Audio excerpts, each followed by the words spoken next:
Okay, good afternoon, everyone, once again. So my name is Ike Chukwachom. I'm a mobile developer. I do native mobile development and cross-platform, so Flutter to be specific. And yes, I'm going to be your trainer for this boot camp. Okay, so welcome. This is the Flutter beginner class, and this is day one of the first week. And today, of course, we're going to be just doing an introduction into Flutter and Dart. Okay, for some of you or all of you rather, who have decided to, dive into this career path.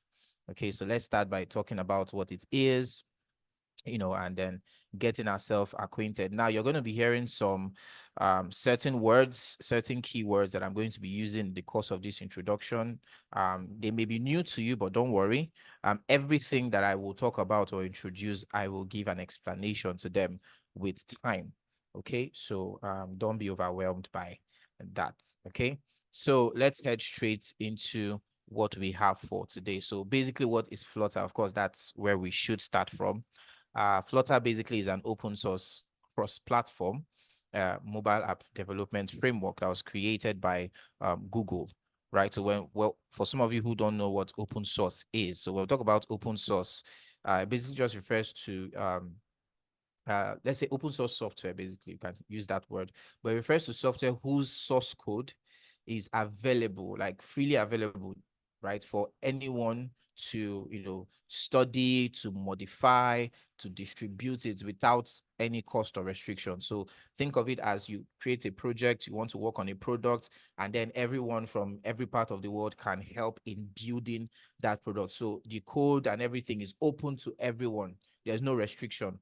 Of course, there's certain permissions that are based on access control so that people don't ruin things, but it is open. It's not enterprise. It's not closed. Okay. So Flutter is open source, meaning that there are people who are working and contributing to Flutter, contributing to this framework, in as much as it was created by Google. And it basically just helps developers to create high quality, high performance mobile applications for both the Android operating system and the iOS. Okay. And the interesting thing is that it uses a single code base. So you write one code, but it is deployed, to actually work on both Android and iOS platforms. Okay. So we have products like Alibaba.com was actually built using Flutter. Your Google Ads was actually built using Flutter, and a lot of other stuff, right? So that's basically that. So another keyword there is framework. For some of you will be like, okay, what's a framework? A framework basically is actually a software structure that provides a basic structure for building applications, right? So what it does basically is that it gives you pre-written codes, libraries, and tools that helps developers to build applications more effectively, rather than to write all the code from scratch. That's basically what a framework actually what is. Okay, and there are different types of frameworks, right, including web frameworks. Like you may have heard of Django, you may have heard of Flask. For mobile, you have Flutter, you also have React Native, right? If you're someone who has probably heard or heard about game development, there are frameworks like Unity and the likes. Okay, so that's basically what a framework actually what is. So that's basically what Flutter actually is, right? It actually was released officially, right? It was released officially in 2018, December to be precise, right? Yeah, but that's basically that on Flutter. So let's move on and let's look at the advantages of Flutter. What does Flutter actually bring to the table, right? So we'll talk about four things amongst a lot of other things. One is the fast development cycle. Another advantage is, of course, single code base for multiple platforms. We'll talk about customizable widgets and then high performance. Okay. So let's look at them one by one. Now, the first one, fast development cycle. Flutter has a feature called hot reload, right? Basically, what hot reload does is that it allows you as a developer to make changes to your code and see the results instantly without having to, compile the application or wait for it to compile. Okay, so that enhances what development cycle, makes it faster. So with that feature, once you make a change, maybe you add a text, you add a new widget, you just have to use the hot reload and you're seeing the changes instantly. It just shows. You don't have to wait for it to start building all over again. For some of you who have probably done a bit of development, you would understand what I mean by compiling or recompiling. Okay, so that's one advantage of Flutter. Now, for the next one, which is a single code base, of course, Flutter allows applications to be built for multiple platforms, including iOS, Android, and web from a single code base. Um, okay, no, I wanted to say maybe we'll actually do a little of Flutter for web, maybe. That's maybe, let's see, depend on how long of a time we have, but we'll have to cover what we're actually here for, which is strictly for iOS and Android operating systems or platforms, right? So you have one single code base, but you can build for multiple platforms. So that's one advantage of Flutter. Now, customizable widgets. One thing you will hear in Flutter is that everything is a widget. You hear that a lot in Flutter, and I'm going to explain why. Of course, as time goes on, we're going to explain why. Everything in Flutter is a widget. So Flutter provides a wide range of customizable widgets and an easy to use UI kit that allows developers to create unique and engaging designs. So the fact that everything is a widget, you can actually customize it to fit or to suit whatever purpose you want it to suit. So it's customizable, right? It's customizable. It's not static, right? Just because it's a text widget, but there are a lot of, you can customize your widget to do a particular thing in a particular way. Okay, I think that's a bit explanatory. And then, of course, high performance. Flutter apps are actually compiled into native machine code. So when I say native machine code, for example, what's it called? For some of you, I know about machine code, ones and zeros and everything, but at the same time, when you're looking at it from a platform, specific standpoint, now when you're compiling, it compiles that of, let's say, the Android platform separately. It also compiles for the iOS. Okay, so that kind of gives it a high performance feature. Okay, and it makes your whole building process fast and efficient. Okay, so those are just a few advantages. There are lots of other things, right? But just because of time, we're going to just stick to those four, right? Now, let's move on and talk about Dart. Now, as far as building Flutter applications is concerned, you need a language, right? You need a language to be able to write your code, right? So the language that Flutter uses is called what? Dart. Okay, so Flutter uses the Dart programming language, and it was actually also developed by Google, right? That was in 2011, right? So it's a general purpose language. You can use it for web, you can use it for mobile, you can even use it for server-side development. And of course, it was actually designed to be easy to learn, but it's actually powerful enough to support, modern programming paradigms, right?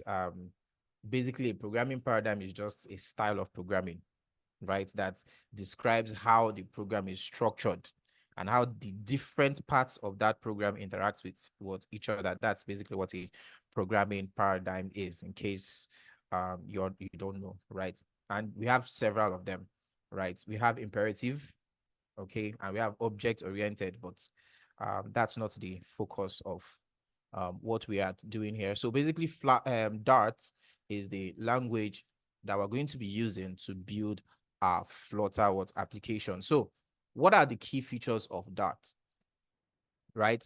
Now, one of them is Dart is object oriented, right? We'll talk first. Of course, some of us should know, but if you don't, we'll also talk about OOP, right? We'll talk about object-oriented programming. It supports classes, interfaces, mixins that allows developers to create modular and reusable code.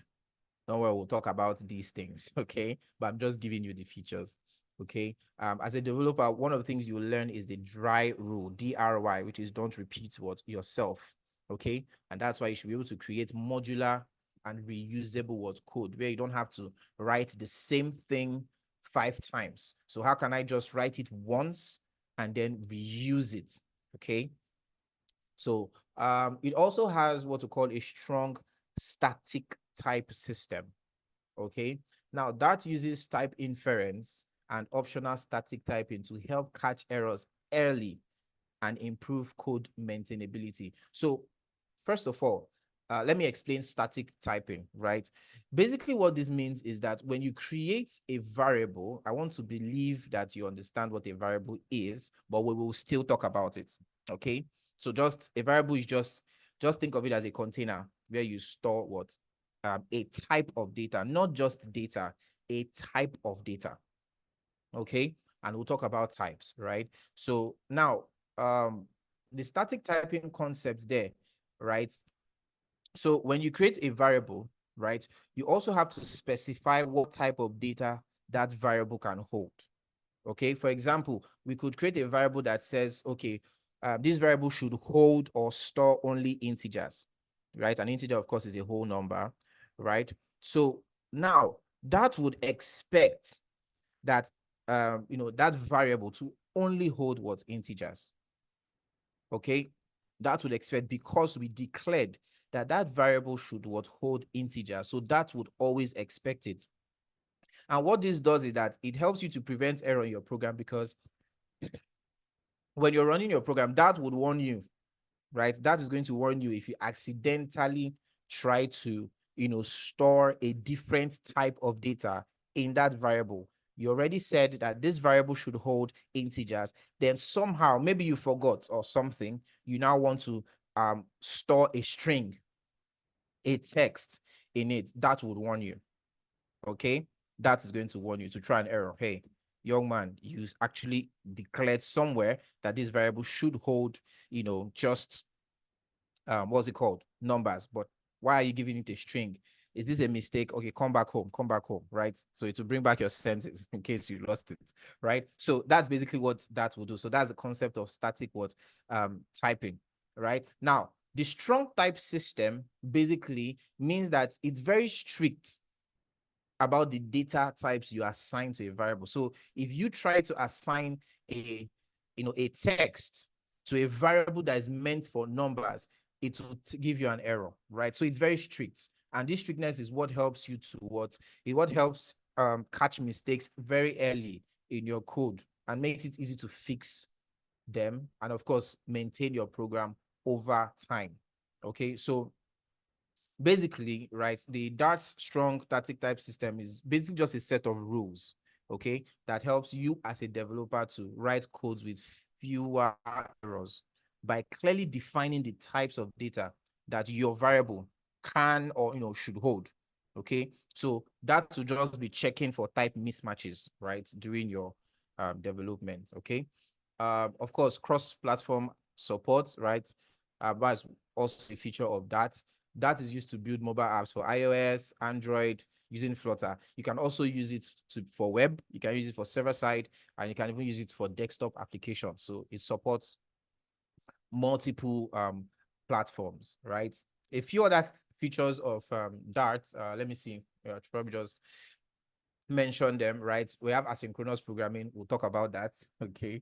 We have what we call concurrency. We have garbage collection. Actually, that has a garbage collector to manage your memory, right? We'll also look into some of these things, like I actually said earlier on. And interestingly, it compiles to JavaScript. For some of you who have heard or worked with JavaScript, I think one or two persons I've seen on this call has a front end knowledge, so JavaScript. So it compiles, that code can be compiled to JavaScript. And that's what allows developers to write, web applications that will run in any modern browser. Okay. So, yeah, so that's that. Okay. So how are we're going to be working with that. So one of the things we're going to do, we're going to first of all, work on understanding the language before we get into building what's it called, building applications. It's very important. Some persons like to do it the other way. They like to just go straight into building and then learning at the same time, but it's not really the best approach. Personally, we could also say, okay, fine, let's do it language language app, but I prefer to let's just focus on understanding the language, right, before getting into building building applications using what Flutter. Now, earlier on, I actually wanted us to use the dartpad.dev. It's actually an online editor. So I'm just going to show us, just for some of us who probably you don't have what's it called, access to a system now. Maybe you get it later or some things, but I'll just show you, right? Using dartpad.dev. So it's an online editor we can use to run our Dart code, right? But I'll just show you. But basically, we're going to be using VS Code, which I remember saying we should download, right? So I'm believing that I want to believe that you guys have downloaded it and installed it. If you haven't, you can do that after the class. So I decided I should just use VS Code so that you guys start getting used to it, as for those who are not familiar with VS Code. But dartpad.dev is also a place where you can test your programs and everything. So we're going to be diving into that a bit, right? And also, part of using that part is, of course, you need to have a GitHub account. I'm going to just share that. I think I dropped that information for us on the Discord channel. So we're going to just cover a few things today.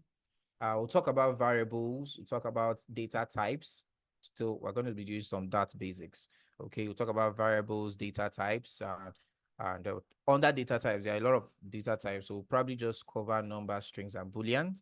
If we have time, we may pick up a few more, but probably just focus on that. This is more like introductory stuff, so I don't want to give you guys a lot of information. But from the next class, clear the cache before you join. Clear your brain before you join.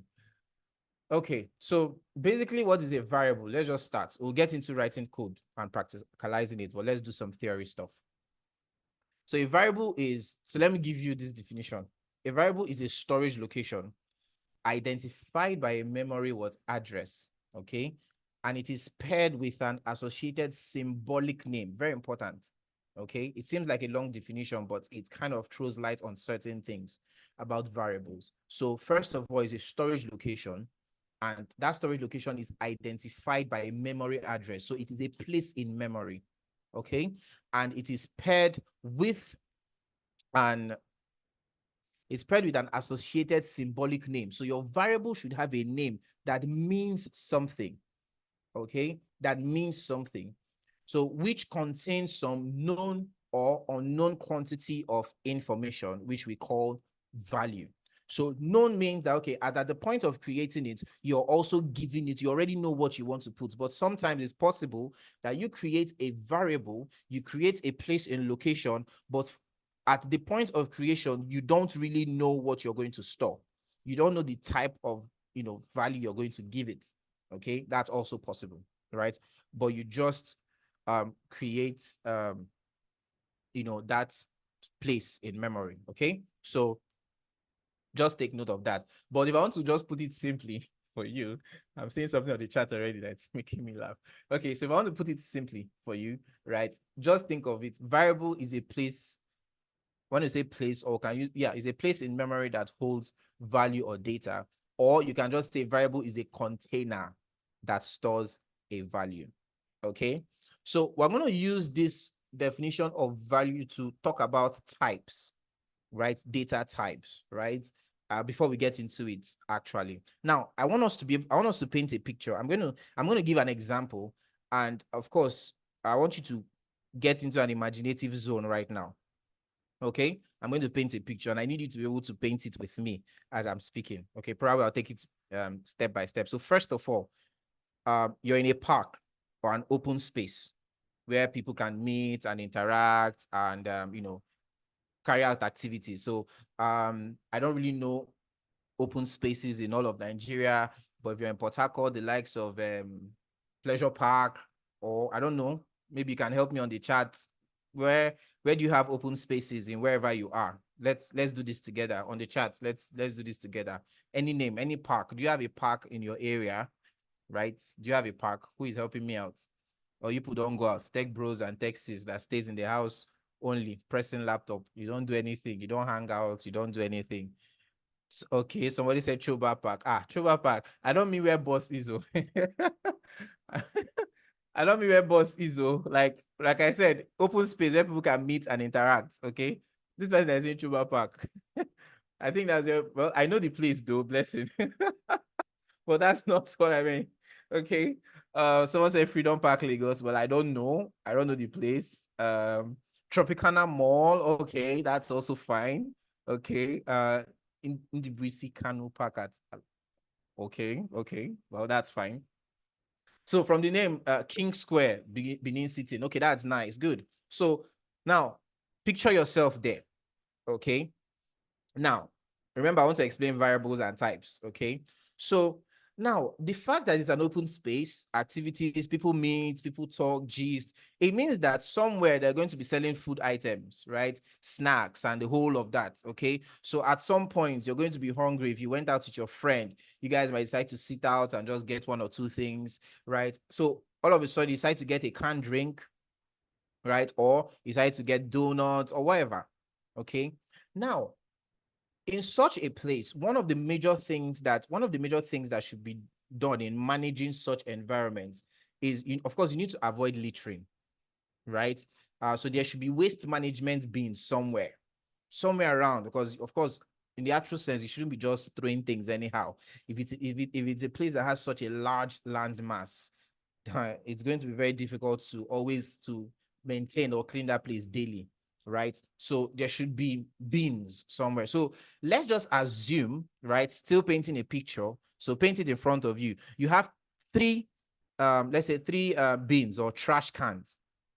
Okay, they are placed in strategic places, right? Okay, and basically they now label these bins or trash cans to hold three different types of trash. The first bin holds organic trash. The second bin holds paper trash. The third bin holds, let's say, glass trash. Okay, things that has to be glass and stuff, right? So let's say we have these three kinds of or types of bins or trash cans. The first one organic, the second one paper, the third one is glass. Now, I want to ask this question on the chat. Okay. Remember, first one organic, or let's just say organic trash, paper trash, glass trash. Now, assuming you probably bought an orange, okay, and you're done licking the orange. For some of you that don't, there are people that eat everything. They don't have joy. But for some of us, I will just press 1 or 2, 3, 4, 5 times and decide to just allow it, and be responsible. Some persons that can be hoodlums when it comes to licking orange.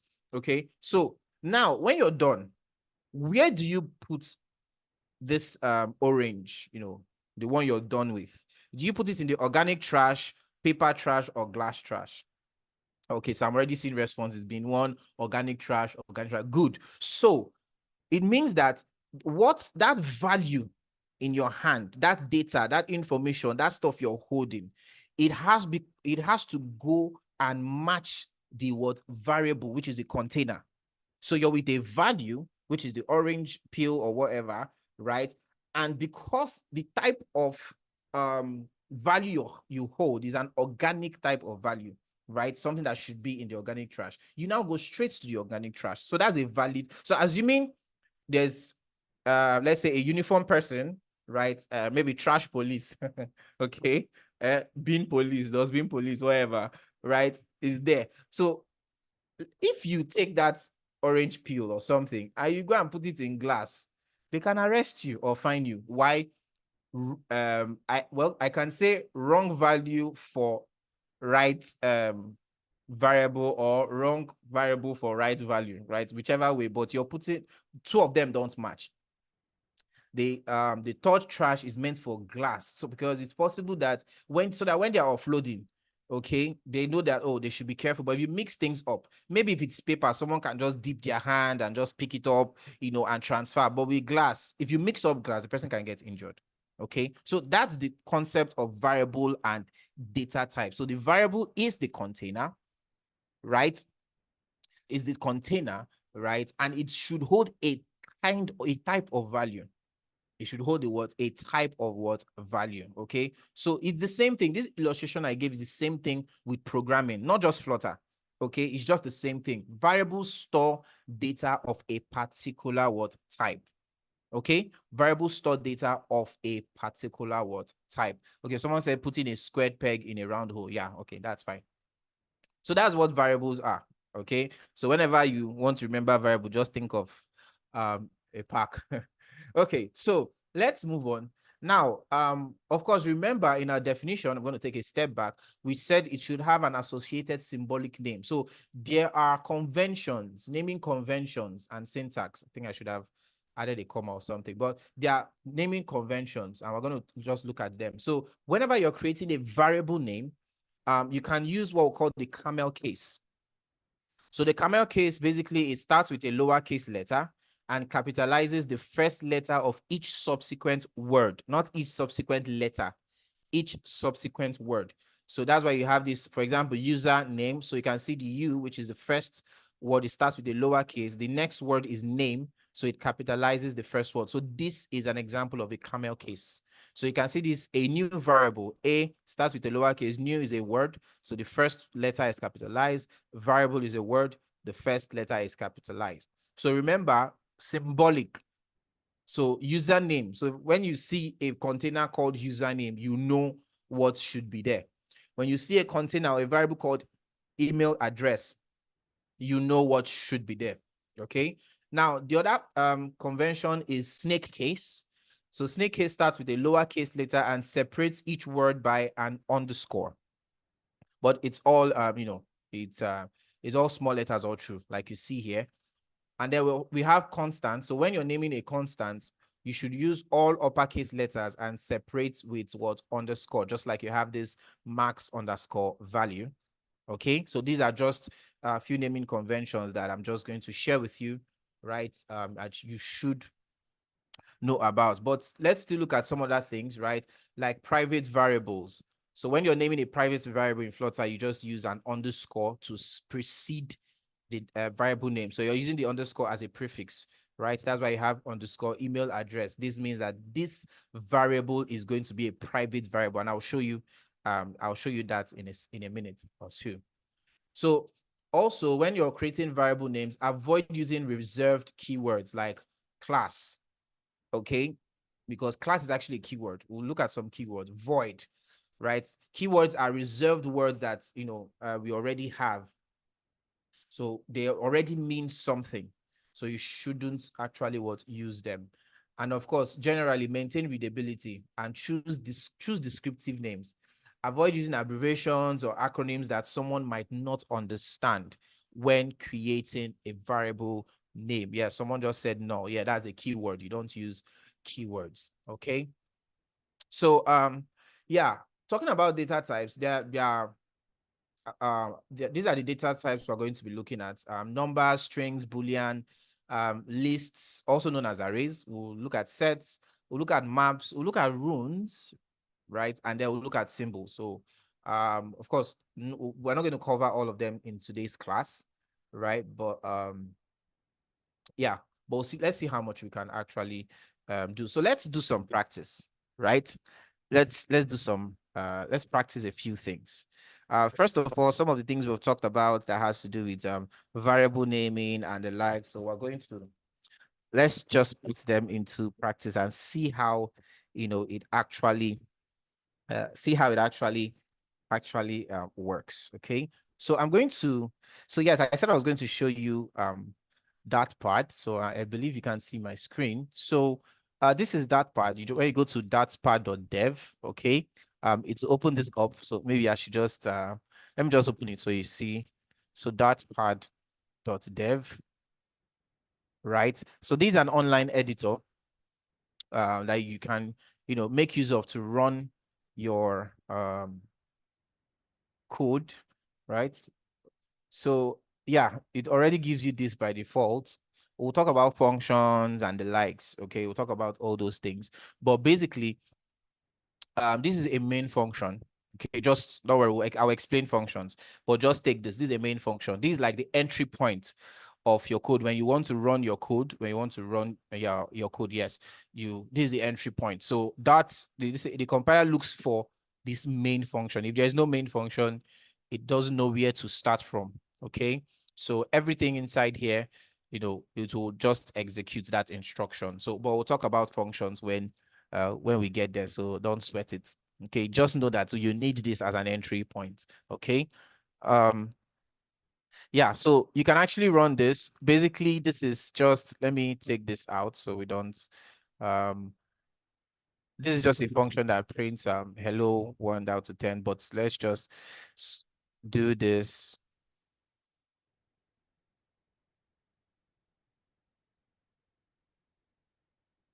Okay, so the only thing we want to do here is to print hello world, right? So you can run it. So you can actually use Dotpad, to learn Dart. Okay, so and it's actually interesting. It actually shows you potential errors. You can see here when I don't have a semicolon, because you're in Dart, your statements, right, you should end with a semicolon, right?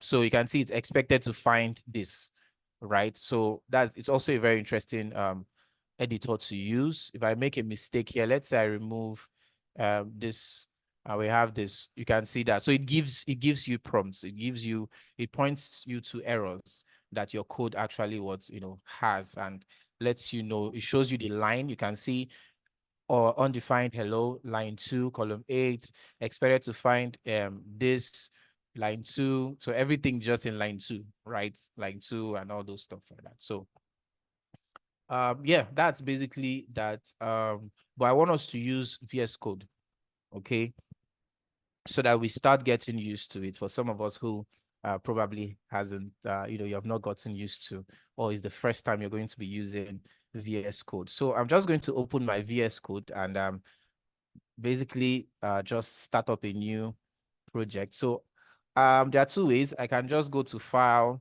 and say Open Folder, or if you have it as an option here, which you should, you can just click on Open Folder. So I'm going to open a folder. Someone said, what if I choose Android Studio as my IDE? Well, that's fine. You can also use Android Studio, but for this class, we're going to be using VS Code. You can also use Android Studio. So I'm going to just go to open folder. Now I'm going to create a folder that we're going to be using for, the duration of this course. So I'm going to say beginner. I'm just going to call it beginner Flutter, right? Or let me just say Flutter BG, beginner. So I'm going to, okay, sorry, I was searching for it. So I'm supposed to create it first. So can click on new folder, or you just do Ctrl+Shift+N. So I'm going to select it now and then select the folder. So yeah, so it opens this up. So I'm just going to say, I trust you, right? Okay, so now you can see this. This is the folder. I'm actually inside my Flutter folder. Okay, so inside this folder, I can create, if you hover here, I can create a file, and I can also create a folder in it also. Okay, so we're going to intertwine between both of them, right? Creating files, creating folders. So, but for now, I'm just going to create one file and do everything that we need to do. So I'm going to create a file by clicking the plus icon there, just here. Okay, or you can just right click here and you see new file. So let's see, what do I name it? Let's say I'll just name it class 1. So when you're naming folders, right, you should use small snake case, right? Use snake case. So I'll say class 1. And then you have to put the Dart extension, which is .dart, right? So I think, like I said, I think I gave you guys resources to download all this. So I'm expecting that you should have, but if you haven't, after the session, we can work that out. Okay, so yeah, so we now have our file, right? We have our Dart file. Now we want to do some stuff. We want to play around with a few stuff right now. Okay. So first of all, we need the entry points. Okay. we need the entry point. Very important. But let's just talk about the whole variable stuff, right? So now, for creating variables, there are, I'm going to say, three ways you can declare a variable in Flutter, right? Three ways. Now, but before that, let me explain something. We have what we call declaration of variables. So what I'm using, I'm basically just doing a comment. So comments in programming, the compiler doesn't execute comments. So it's just a way of explaining your code or dropping, it doesn't run. It's just a way of explaining and, giving insight to a particular line of code. Now, we have declaration of variables. We have initialization of variables, right? Now, what does it mean to declare a variable? Declaring a variable is basically just creating a variable, okay? That's basically what declaring a variable is. You're just creating the variable. So how do you create a variable, right? It's actually very easy, right? I could just say, so there are three words. You can use a var, okay? You can use a var. You can use so let's say var. I'll explain what var does. Then after var, which is the type of variable, right? You now give it a name, a variable name. So I want to call this student name. Now you can see this is a snake camel case. If I wanted to do snake case, I'll do something like this, right? But let's use camel case. So now what I've just done here is I've given a variable type. I've given the kind of variable rather, and I've given it a variable name, okay? But in Flutter, you can declare a variable by giving it its type also. Remember, we talked about type, okay? Now we'll talk, and I listed some of the data types which we will look into. Now, one of the data types is what we call string, right? Now, so you can see we have this here. Whenever you're in that, right? If you're using the type here, if you're giving a type here, you don't need to use var. Okay. So, but don't worry, we'll get to this. So var this. So this is just declaring a variable. That's just what I've done. What I've done is I've declared a variable, but I'm not told, I've not kind of said, okay, this variable should hold this type of value. Okay, so this is variable declaration. Now, variable initialization means you're now giving it a value, meaning I'm now saying something like var student's name, and then I want to store a variable. So we use this symbol. So this is not equal to, right? This is not equal to. This is an assignment operator. We'll talk about operators. This is an assignment operator. So we want to store a value in our container, in our variable called student's name. And of course, we want it to be a string. We'll talk about strings. So you can use double quotes or single quotes, but I use more of single quotes. That uses more of single quotes though. But you can use double quotes. So I'm going to say, which person's name? Okay, let me use Blessing. It's the last person that sent a chat. So what I've done here is that I have both declared and initialized what a variable, meaning I've given the variable a name, a value rather. Okay, I've given it a value. So let me just run through this. So we can have, there are various ways now to declare a variable, or initialize. So I'm going to use declaration. Sometimes I'll use declaration and also mean that there's initialization inside, right? But let's just run. So I could have something like so let's just still use this example. I could have just this, right? var student name equals this. Now, what I'm basically doing here is I have declared, so this is declaration, okay? So let me just put some stuff here so you can see. So this is declaration without, specifying the type. Right now, in this kind of situation, that has a way of inferring the type. What does it mean? It's also called type inference. That can just know that, oh, okay, based on this value, based on what I am seeing here, I'm seeing this and I'm seeing it inside a single, this quote, this is a string. You can see the type here when I hover, type string. So that can infer a type. It can, I won't use the word guess the type, but it knows based on what you are storing. So that's type inference. Okay. So, but I did not explicitly state it. I did not put string somewhere here. Now, but we can actually explicitly do that, right? I'm just going to copy this, right? And I can have, instead of having var here, I can just say string, right?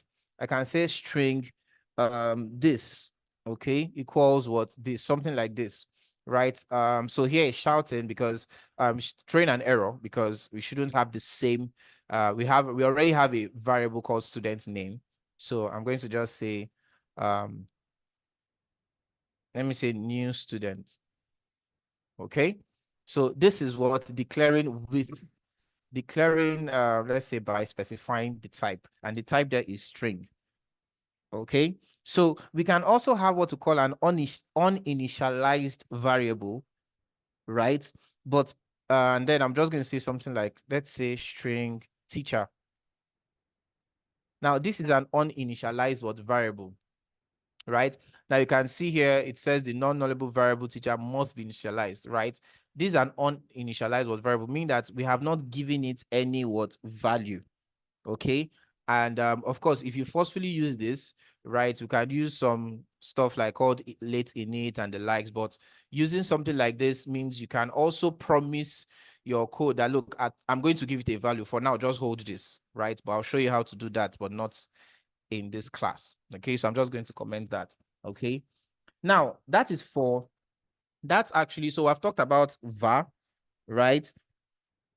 Now you can also, we have another one called final, another variable type. Instead of saying var, we can use final. I can say final, let's say filter. Okay.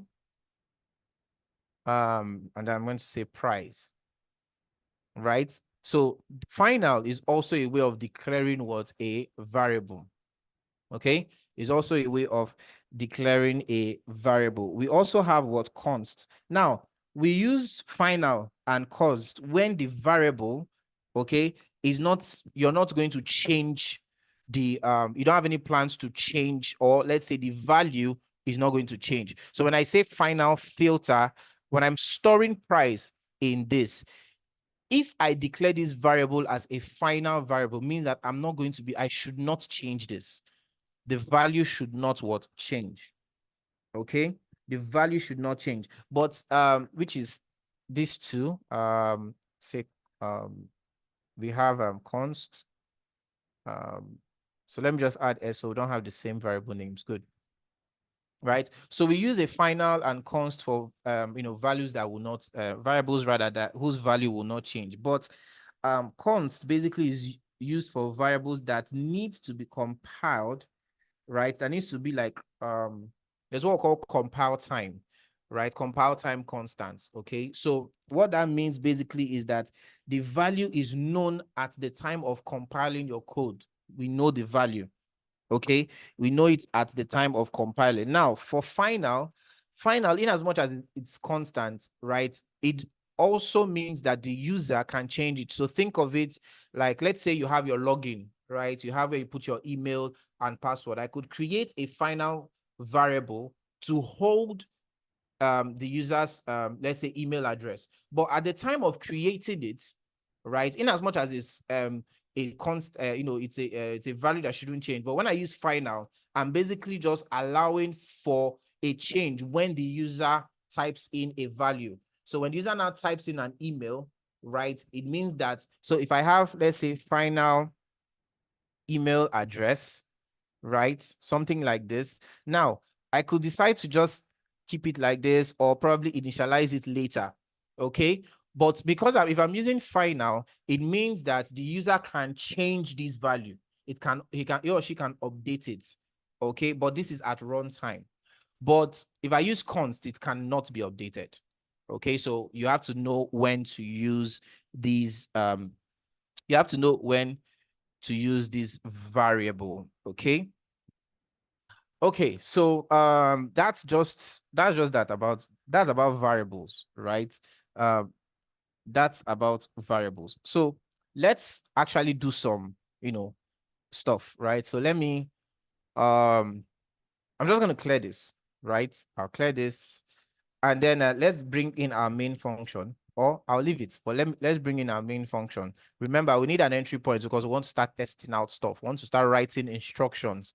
Okay, so I'm going to say now on VS Code, you can actually just start typing main, and it will help you insert it. Okay, you can actually type, or you can just do it yourself. Void main, right? And of course, because like I said, this is a keyword, right? Immediately we created this. This is a function. We'll talk about creating functions, right? Okay. Immediately I created it, you can see this run and debug. But if I create another function, let's say, I'll call the function name it. You can see there's no run or debug here, right? So means that when I run this code, it looks for this main function, and then whatever is inside here, it will execute that instruction. So let's say one instruction we want to execute is let's just use the usual stuff. We want to be able to print something, right? We want to be able to print something to the console for the user to see, right? So I could just say print, let's say print student name. So I'm going to so now when I say print student's name, what happens? Remember, when we talk about variables, it's a container. It holds a value. So when I say print student's name, because this student name is a variable, it will get the content of that student's name and what show it to me and print it out. Okay. So I'm just going to click run here. And then you can see blessing is printed out here. Right? Why? Because student's name is a variable that holds something. What if and because it's a variable, it has already been declared, so it exists. Okay. Sometimes you may mistakenly have a typo. Let's say I have this. You can see this error here that says undefined what names, student what names. Try correcting to what's something that is defined, or probably you define it. Why? What is this saying? There is nothing called student names with this spelling that exists in this file. So this, whatever this is you're trying to print, it does not what exists. That's the error. Okay. So and then of course, the interesting thing about IDEs generally is the IntelliSense, right? Can help you to predict what you want or what you're looking for or what you're about to type. So yeah, so I'm able to print student's name. We also have new student's name. So let's see if I can print new student name. So yes, you can see it there. So I'll just select it and then I'll run it here. Click on run. And then we still have blessing. So let me change it so we're sure that we're having something else. New blessing. So when I run it, I have new blessing. Okay. Now, let's prove what I said. Now, the thing about this, another form of, I think when we're talking about variables, talked about private variables, right? So private variables, you prefix it with an underscore. And when you're running it, it's private. So it means that it's only visible, in the class where you actually defined it rather. We'll learn about classes for some of you that don't understand. Okay. It only exists there. Now, let me say this. So assuming I say, now you can see that I can see email address, right? I can see it when trying to print. And when I, did we give it any value? No. So let's say blessing at KodeCampBootcamp.com, right? So when I run this, I should see blessing at KodeCamp Bootcamp. Yes, which is this, right? Let me see. I hope this stuff is visible to you guys. Okay. Now, but what if I want to make this a private variable? So let's test that. If I put an underscore here, right? Of course, this is going to shout undefined. There's nothing we named here as email address. What we have is something that has an underscore. So now the question is, why is it that I'm running this and it's even seeing it? It shouldn't even see it in the first place. Is there anybody that can tell me why? Because I already told you that private variables, it should not be seen. Okay, use it to you create variables that should not be seen or accessed elsewhere. Okay, but I just called it, right? And I'm able to even see it and print the value. Is there anybody that can tell me why that is? Maybe you raise your hand or, respond on the chat. Is there anybody? Anybody? Somebody says we need a getter method. Well, well, that's not really the answer per se. I get what you mean. And of course, we can implement that, right? But the answer lies, the answer you're supposed to give is what will even help you to create a getter method. So any other person, anybody. Okay, so let me just answer it. Okay. Now, we created a file called class1, and everything we are doing is in this file. So of course it has access to it. But if we have another file, okay, if we have another file, okay, we should not have access to it. So let me explain this. I'm going to create, I'm going to encapsulate all this. I'm going to create a class. We'll talk about classes, so don't worry. I'll call it class1 so that it matches with the name of our file. And let me paste all this, right? So of course, in a class, we'll learn about static, right? Don't worry, but let's take this out so that we don't do a lot of things. Now, so this void main, of course, it won't work inside this class. So I'm going to do something. I'm going to take it out. I'm going to create a function, a file rather. I'll call the file main.dat. And I'll paste it here. Okay. Now, you can see that I don't have, of course, I shouldn't even have access to this, right? I shouldn't even have access. Now I'm in another file. I want to print this email address. I shouldn't even have access to it at all. Okay, I shouldn't have. Now, but what happens here is that I have taken it out of this class. So since I'm in another file, it can't even see it. These are two different files. Okay, there are two different files. So that's why you're seeing this error here, right? We have the value of this and it's not even used. Okay, so the question is, how can we make use of it? Assuming I can have this here also, my main function in this class, in this file, but it's not inside this class. We'll learn, don't worry, we'll learn about classes. Okay, it's not inside here. So it shouldn't even have access to this.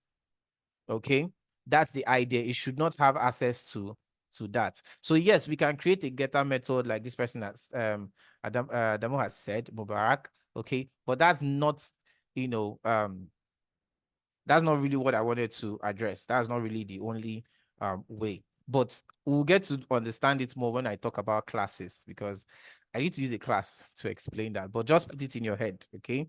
Know that when you define a variable with underscore, it's actually you're defining a private variable that exists in a class, in a particular scope, right? In a class. You can't access it outside. So if I have another file, you can't access it outside. Okay, assuming we'll talk about instance and all those stuff, which I'm trying not to get ahead of myself, right? I'm trying not to get ahead of myself, but let's say I want to create, let me just do something. So let me say, should I use a var? Let me just do something. Okay. Okay, so now don't worry, we'll get to classes and I'll explain it. Okay, so someone says my VS Code is not showing any error like yours. Is underlining well, that means your what you have is still in one file. Okay, if you can send a screenshot, so but it basically means it's in one file, so it's definitely see it. Okay, but now when I come to this main.dat, right, what I've just done, I'm trying to here, I'm basically creating an object of this class. Okay. This class called class one. I'm creating an object. I'm creating an instance of it. Okay. So with that object, I have access to every variable. I should have access. Let me use the word should have access to every variable, or method or function that exists in this class. But you will notice when I come here, when I use the object and I use these dots, this is called an access operator, dot. It use it to gain access to methods and whatever, variables and the likes. You can see I only have access to new student's name. I just duplicated by doing Control D. Command should be Command D for Mark. I have access to student's name. I can run this and I will see, new blessing and blessing. But assuming I want to, which is this two, student name, new student name.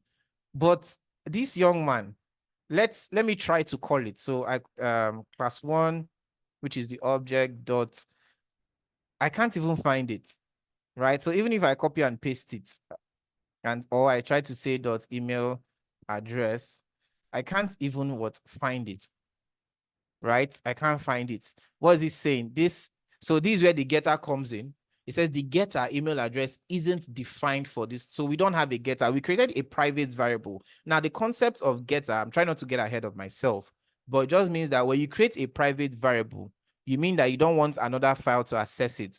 What you now have to do is to create a getter variable that everybody can access, but we're not going to do that now. Okay, I just want to explain the concept of private variables. So you can see we don't have access to it, but assuming I take out the underscore such that we have just email address, okay, and then I take this out, you see we are fine.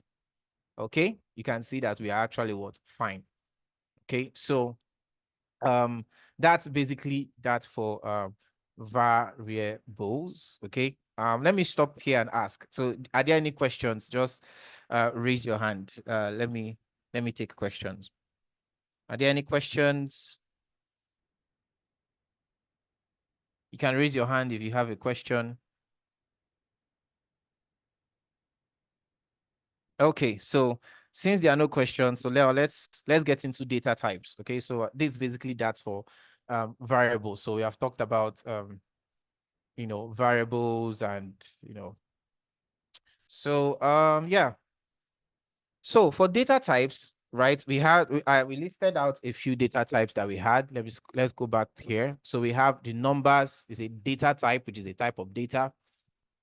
We have strings, we have booleans, we have lists, we have sets, we have maps, we have runes, we have symbols. Okay, so let's see how many we can touch in the next 30 minutes. Okay, so we'll start with the first one, which is numbers, right? We'll start with the first one. So let me bring back my VS Code. We'll start with the first one. Now, when you declare a variable, remember it's a type. We're talking about data types. And data types is something you can store in a variable, right? Okay. So when you're declaring variables as numbers, okay, or declaring variables rather as numbers, basically restricts the values to numbers only. So if I say a variable should hold just values that are numbers, okay, it means that it should only be numbers. Okay. So now, as far as that is concerned, that allows, so let me do some stuff here. So we're talking about numbers first. Now, that allows for two, as far as numbers is concerned, there are two data types under numbers, which is int, right? Let me just do this. Let me do it like I'm actually writing a note. Okay, which is int, right? And double. Okay, int and double. So the int there stands for integers, which are whole numbers. Okay, which are whole numbers like 10, 2, 5, 20, 1 million, as the case may be. So we use the int declaration, when your numbers don't require decimal points. But if your numbers require decimal points, remember, these are numbers, right? But of course, you have the integer numbers and you have, the double. Double is for numbers that has decimal points, like 2.0, 15.8, and all those so I could have something like this. So let's use, okay, let's just go to our main.stat. Okay, I think I can just take this out. So I could have something like, we'll talk about imports, but not now. I could have something like int age, right? What have I done here? I'm creating a variable and I want that variable to store integers only. So the type of value that should be there is what? Integer. So you can see when I hover on int, you can see it gives you information. You can say an integer number and the defaults and blah, blah, blah. You can read all this right in your spare time. And you can see here, there's this stuff. It says abstract final class int extends num. Num here is for number. No, we'll learn about all these keywords, okay, with time. But basically, I want to declare or initialize a variable here. So I'm going to say int age. What do I want to store? I want to store a number, but of course, the number should be of type integer, right? So it should be an integer type of number. So which is, let's say, 8. Okay. So let me print age, which is the variable. We'll print the variable and it should give us the value there. So when I run this, yeah, you can see 8. But what happens when I want to, I have a floating point. So what happens if I say 8.0? You can see it throws an error. And what does it say? A value of type double, which is 8.0. 8.0 is a double data type. It has, a decimal point, cannot be assigned to a variable of type int. So it's saying, look, you have created a variable called age, and you told me that it should hold integer values. Why are you giving me a double? Are you hungry? What's going on? Talk to me. That's what it's telling you. Like, are you sure you're okay? Are you not mixing things up? Right? Do you feel you need to take a rest? Maybe your head is hot. Okay. So it throws that error. Okay. It prompts you. Okay. That's the whole concept of, strong type system. Okay. So it can only take integer numbers, integer values, because we created a variable to hold integers. But if we want it to hold double, we're now going to say double, um, let's say price, and I'm going to say, let's say 2.5 or something. Okay. And remember, you always end with a semicolon. So, and then I can now say print price. And what should that give us? So we should be able to see two things. We are printing two things. So we should see 8 and 2.5. Okay. So that's someone said that's be looking like Java. Well, not really. If you have idea of C++, C, yeah, well, a bit of Java, sure. But majorly, that is actually, it looks more like C, C++ and the likes. Okay. Yeah. So that's basically that. Someone says Python. No, not at all. Not at all. Okay, so that's actually numbers. Okay, now there are various operations we can do, but we're not going to talk about that, right? How to do some operators, but we'll do that. But let's just focus on the data types. Okay, now that's for integers, right? So how about the next one is the next data type we'll look at is strings. Okay, strings. So a string basically, okay, a string, let me come back here.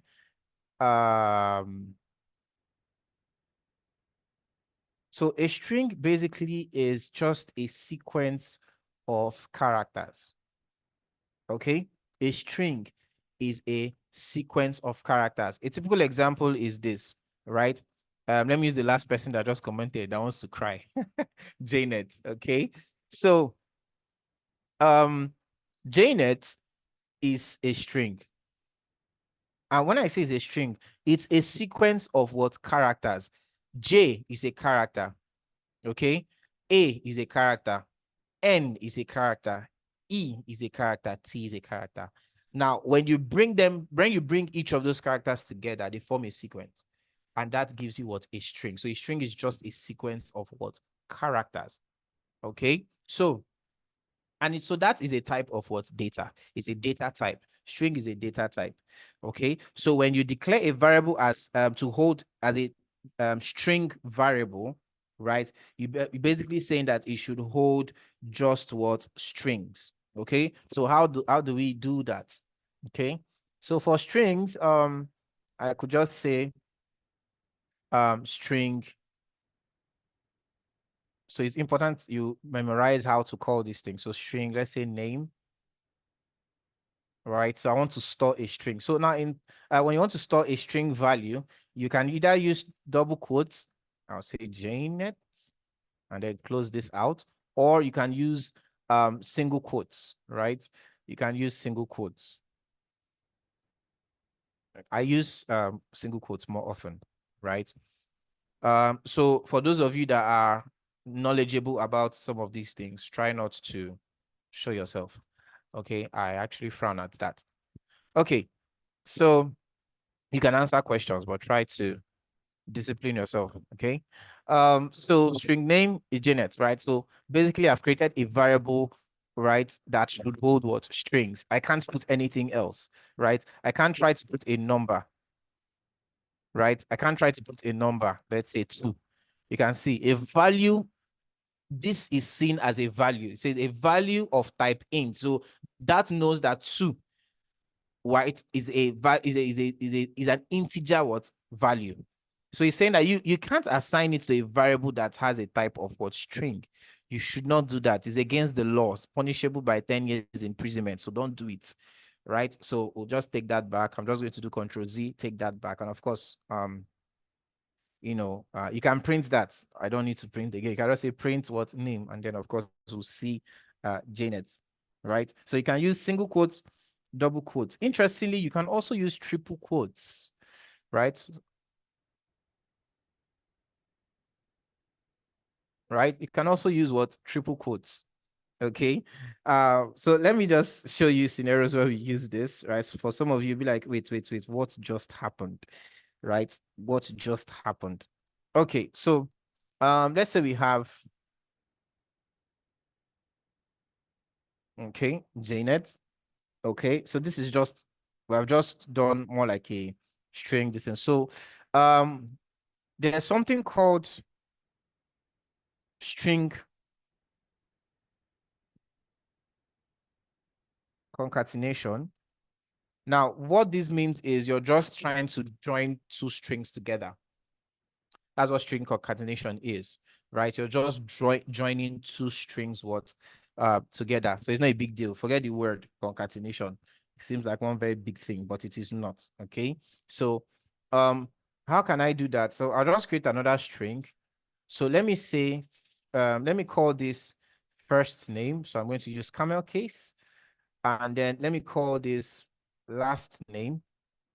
Camel case also, right? And then I'm going to store, what's that her name there? I think I saw Napoleon, if I'm not mistaken. Yes. So Napoleon.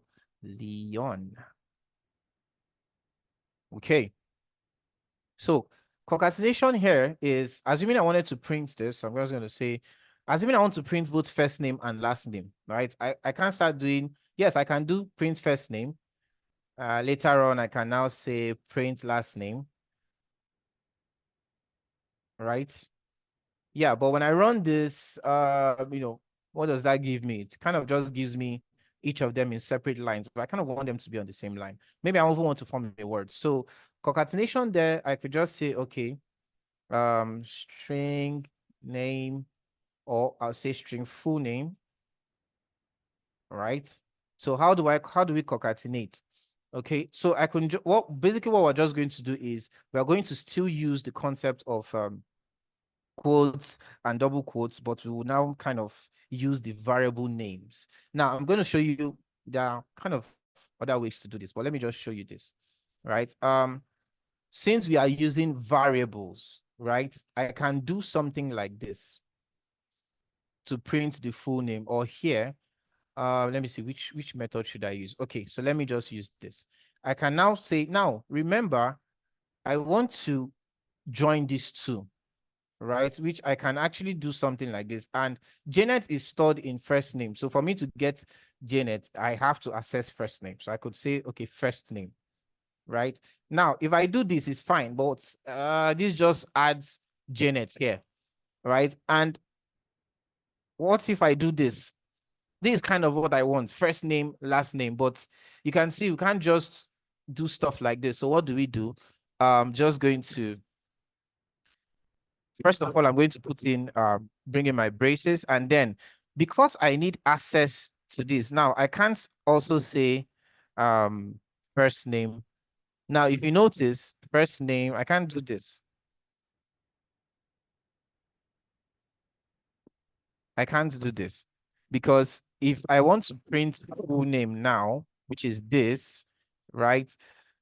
One thing about print statements and whatever you put in a quote, single quote, it will just give you exactly what is there, right? It will give you exactly what's in this code. That's why you can even see the color is green. So it's seeing it as a string, right? It's seeing it as a string. So if I print this, right, you can see what we have.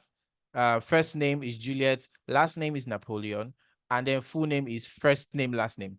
But I don't want this. I want the value that is stored in first name. That's what I want, right? I want the value that is stored in what? First name. So what I can do is before this first name, I'm going to use a dollar sign. And then you see that immediately change, the color changes, right? What now happens is because of this dollar sign, it now treats this as a variable that it is. So instead of giving me first name, it will give me whatever is stored in first name. So I'm going to leave it like this and leave this one also. So you see the result. When I run this, you'll see Janet last name, which is what you see here, right? Janet last name. So if I add this here, we should now see Janet Napoleon, right? So this is it, okay? Another way to do this, instead of having to repeat this pound dollar sign, is I can just do something like this. Let's see. Well, this depends, right? You can just do, something like this.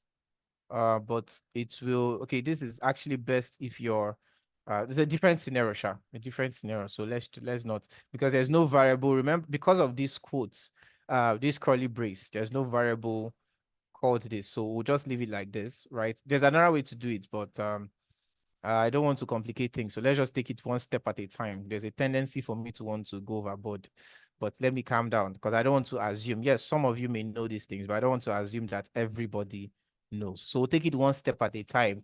And then when I have to do things in another way, I'll draw your mind back to how I did it before. So you know that it's kind of the same thing. So this is strings, and these are just a few things we can do with strings, just a few. There are a lot of things, right, to do with strings, but of course, we may not be able to do everything. Some of them you have to pick them up and learn. I'm going to give you materials. I will try out stuff, okay? But I'm just introducing you to the data types, right? When we start doing some operations, you now see that there are a lot of things you can do to a string. You can split a string, you can shuffle a string, and all of the other stuff. Okay, so yeah, another data type that we're going to just introduce ourselves to is Boolean. So someone said, does it have to be a dollar sign? Yes, you can peg it with any sign. Okay. Boolean. Now, a Boolean data type has values of true or false. Okay, that's a Boolean what data type.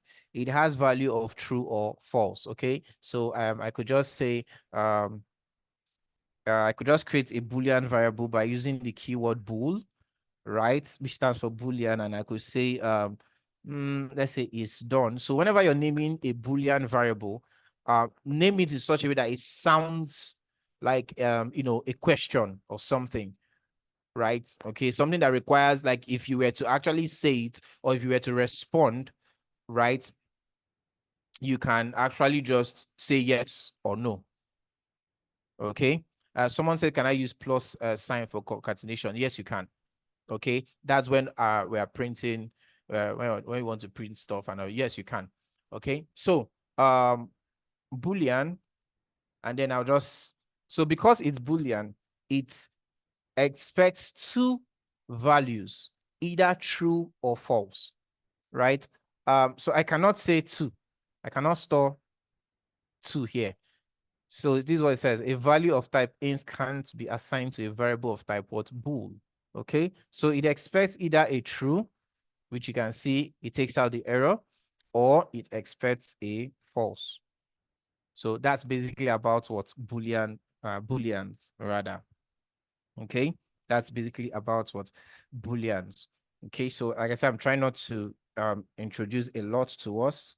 Okay. But let's talk about yeah, I'll probably just run through all of them. And then in our next class, we'll now take time and do some operations with all these. We'll look at operators rather. Right. So let me just introduce us to all of them. Then we'll look at operators in our next class. So it's with operators that we'll now get to, do some more, take some more actions on some of these data types and see what we can actually do, how we can manipulate them. Okay, so yeah, we have lists. List is another data type. Okay, we have lists. Okay, so list is another data type. Now, lists, in that, right? Basically, when you're declaring a variable as a list, it's also, you can compare list to an array, like an array actually in that. So for some of you who have worked with arrays, so declaring variables as a list in that allows you to have, allows multiple values to be entered. So a list basically is an ordered group of objects, an ordered group.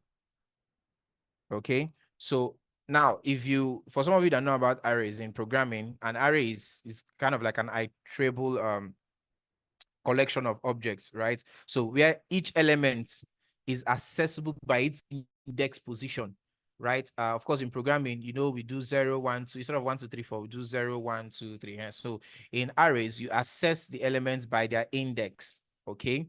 Okay. So to access elements, right, list uses a zero-based indexing, right? Where the first element index is 0. So we don't start by counting 1, 2, 3. The first element has a position or an index of 0.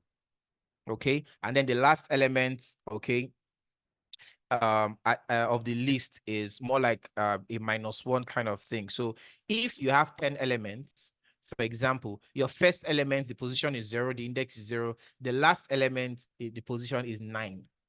Okay, so it's more like a -1 thing. So let's look at a few examples, right?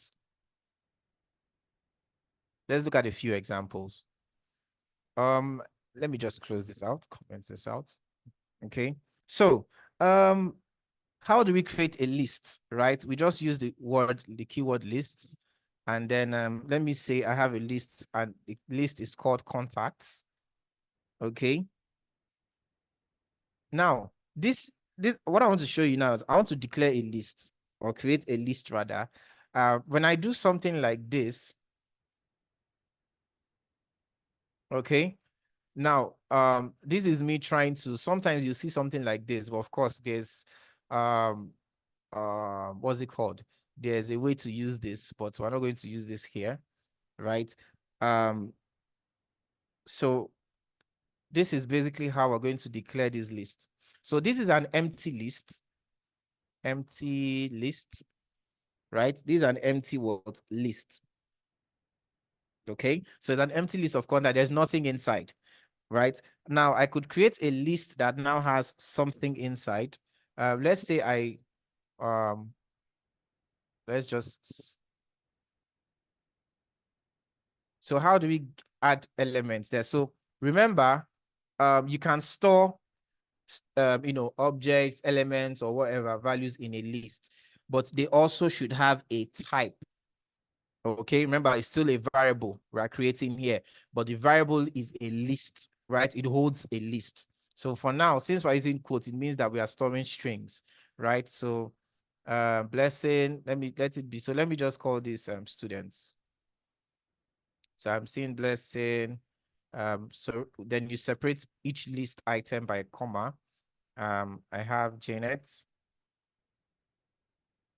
Okay, and then I have I'm seeing Mubarak. Okay, sorry. Mubarak. Okay. Yeah.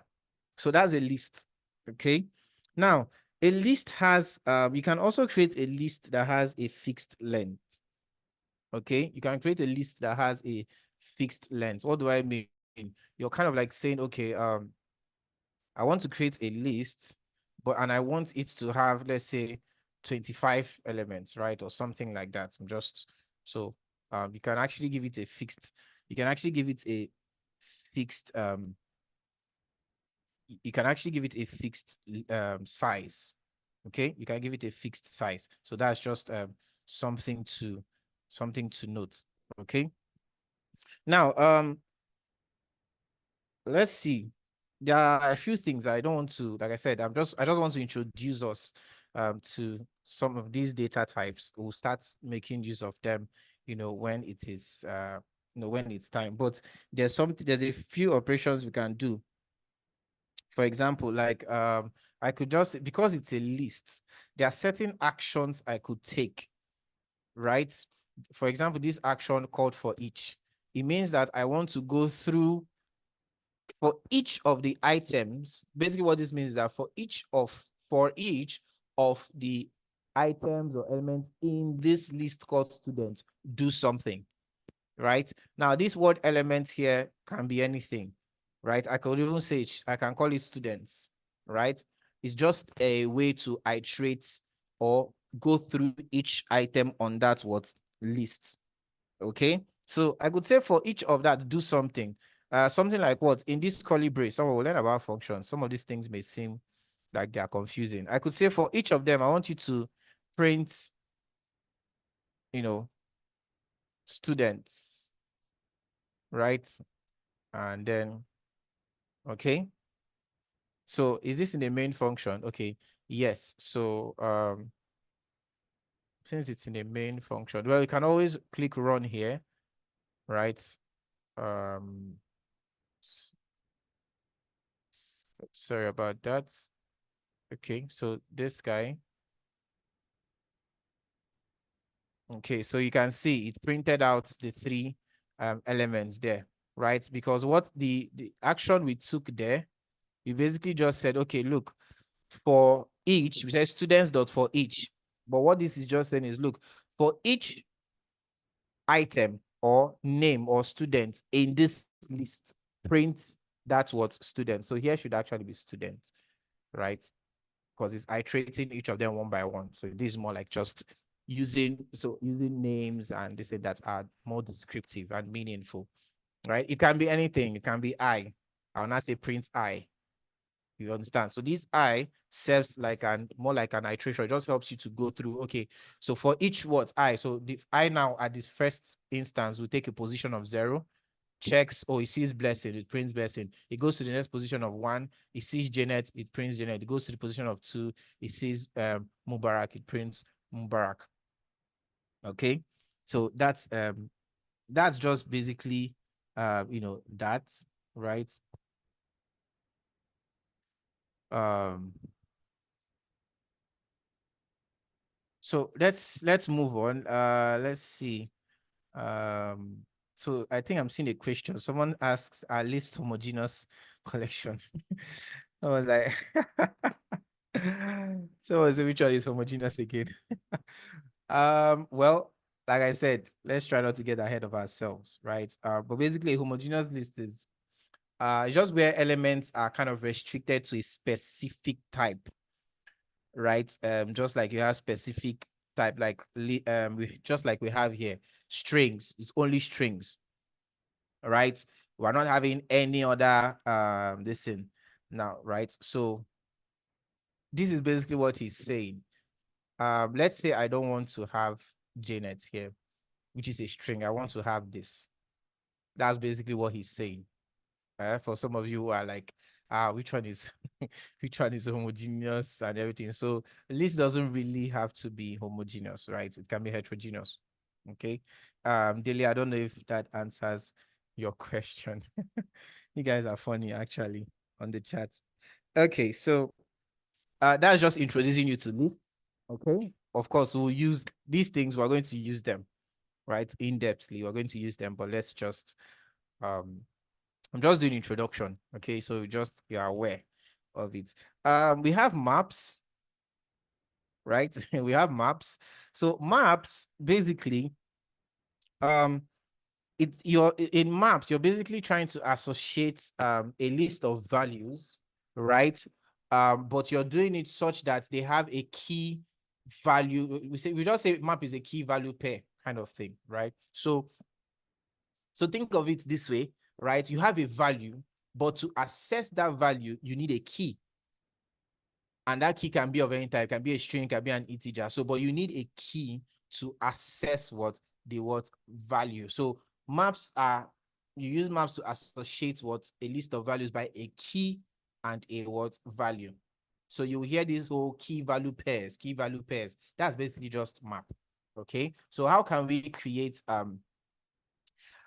map? Right. So let's see. Let's try something.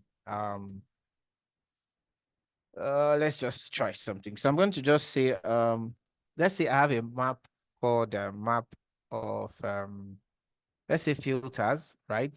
Or something, right? Whatever.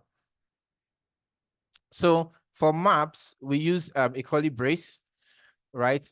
List, of course, this is a square brace, but we use curly brace here. So, first of all, I give it a key and then I give it a value, right? I give it a key and I give it a value. So I'm going to use strings here. So I'm going to say, let's say 1 is the key. Now we now add a colon and then give it a value. So I could say 1 is the key and the value that is associated to key 1 is, let's say, blessing. Okay. We could have another one.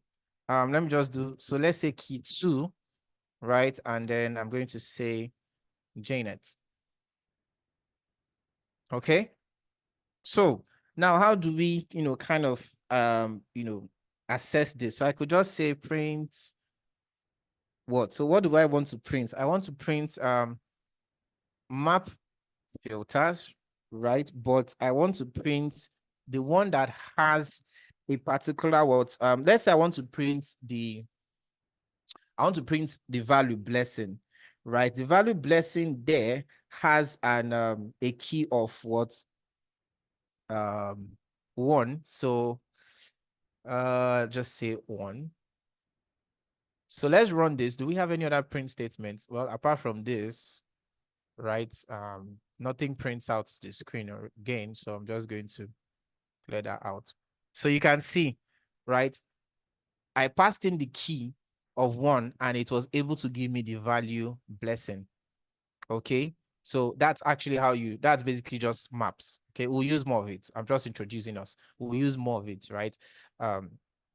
So that's maps. You can actually also even change the value of you can change this blessing to something else, but no matter what you want to do, you need the key, right? You need the key. Now, assuming I want to just print out everything, right? The whole map, right? I'll just say print map of filters and you can see it gave me the key, the value, the key, the value. Okay. I can actually change, let's say I want to change this blessing to Mubarak, right? All I need to do, I need to access this map variable and the key. So I'm going to say something like map, I'll call the variable, right? And then I'll say, okay, at this young man with the key. So a map, the one that has this key, the entry that has this key, I want you to change the value to Mubarak. right? So when I print this now, when I run it again, I should have one, the key of one should hold Mubarak instead of blessing, right? It should hold Mubarak. So yes, so you can see that it holds Mubarak. So that's actually that about maps. Okay, that's that about maps. So let's look at runes, the last one. Yeah, if I'm not mistaken. So I didn't add this. Okay, so maps, runes. So runes, well, you may not use them a lot, but it's good to just know about it. So basically, in that, when you declare a variable as a rune, runes, right? You're basically just declaring it as a there's what we call a UTF. So you're declaring it as a UTF-32 code, right? You're declaring it as a UTF-32 code. Sorry, this is supposed to be uppercase. Okay. Now, basically, yeah, so that UTF code actually points, they are like points of a string. So basically what some of you know as emojis, right? Okay. I think maybe I should just say emojis. Okay. So Unicode basically, right, from this, you see Unicode actually defines a numeric value for each letter. So there's a numeric value for each letter. Okay. Um, so, well, it can be a letter, a digit, a symbol. Okay, so that can actually just represent, uses a sequence of, there's a UTF-16 code unit to represent a 32-bit Unicode. I know it seems like I'm speaking a lot of gibberish, right? So let me just, let's just see how it works, right? So yeah, let's close this out. So let's say I want to create a rune, so I'm going to say runes. Okay. And I'm going to, let me say my emoji. Okay. And then let me use this example. I'm going to call runes here, and then I'm going to pass in a string, right? So this is the string I'm going to pass. Okay. Now, before that, you can check this online, right? A smiling angel emoji. Its Unicode value is U plus I think that's 1F607. You can check this online, right? That's the Unicode for for an emoji, a smiling angel emoji, right? So as we want to now, kind of convert this to be able to make use of it, right? So what we'll do is I'm going to pass in this, right? But instead of the plus, instead of using the plus sign, I'm going to use a curly brace. So we'll start by using a backslash, right? And then I'm going to give you, and then curly brace, open and close. And then I'll add my 1F607. Okay. So let me take this out. Okay. And then let's close this. Okay. So that's a rune, right? So let me just print my emoji. So let's see. Let's hope it works. Yeah, let's see if it will give us that. Okay, so it's giving us this 12859. Okay, so that's what it's giving us from the print statement. So if we want to get the emoji itself, so what I'm going to do, I'm going to say print, that should be, I'm going to say string dots, there's this from character code, right? Character code actually, and then I'm going to pass in my emoji into it. So let's see. You may or may not use this, but so you can see it here. We have our angel emoji. Do I need to zoom in? Right. I think you should be able to see it, right? So that's actually runes. Okay, that actually runes. You can check out runes and see how a lot of how you can convert some of these things, right? So you can even use them to display emojis in your application. right? Because now the reason for this is some fonts that you will use don't support emojis. They don't support emojis. They don't support certain emojis, certain things like, for example, your Naira sign. There are some fonts like I think Lato, right? Even if you copy a Naira, a dollar sign or a Naira sign, right, and paste in your code, it won't display it, right? Some fonts don't actually support that, okay? But if you can get the Unicode, you can actually just use a rune to convert that. Okay, so yeah, at this point here, this is where I'm going to draw the curtain. Do we have any questions? So the next class, we're going to talk about operators. Okay, we're going to talk about operators. We'll look at arithmetic operators, equality, type test operators, assignments, logical, conditional. We'll talk about cascade notion. And then we should go into flow statements, ternary operator, yeah, depending on the time we have, okay? One of the things I do, someone said, since we're learning Flutter, we're going to develop Flutter with. Why not? You're free. Just don't involve me. Okay. So yeah, that's basically that for today. So thank you for joining. I know some of you, you're kind of like expecting, you didn't build any app. No, no, no, no, no. Calm down, right? Calm down. That's not how it works. If you rush into things, one of the things I want to make sure is I want to make sure you guys are grounded. It is important. I can see in this class, I can build 2 applications for you now. You just go home, check the video, follow through, you've built it and you're happy. But do you understand how it works? Okay.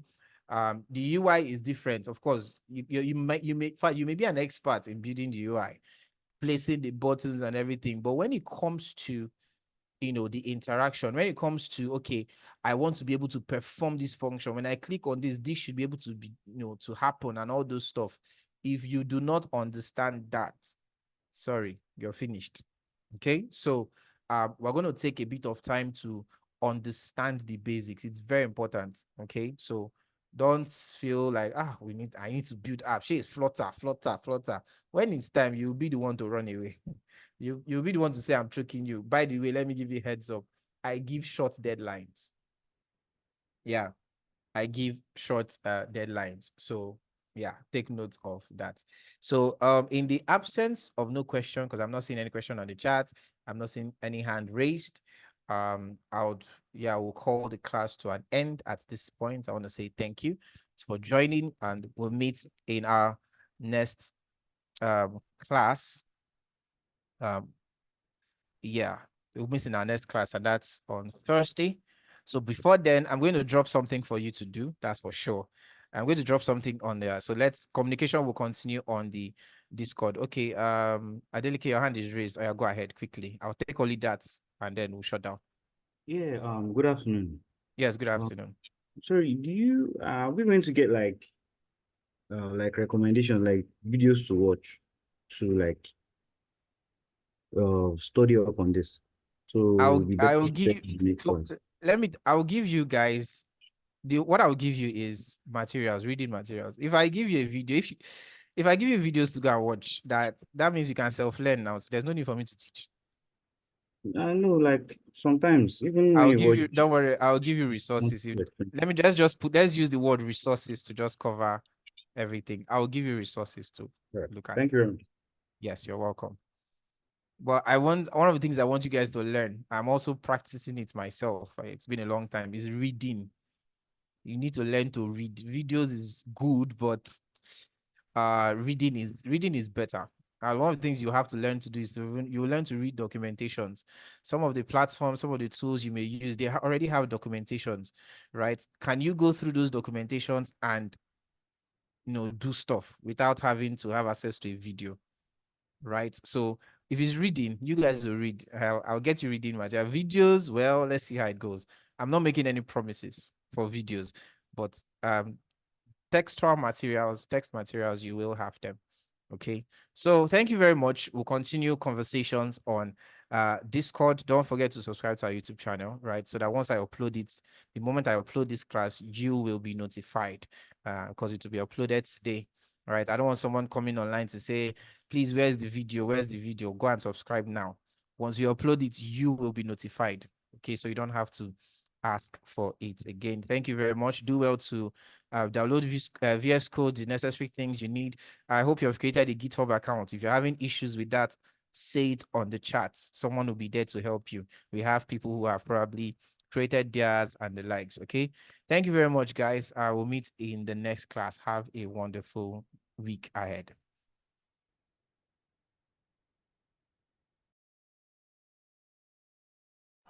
Thank you, sir.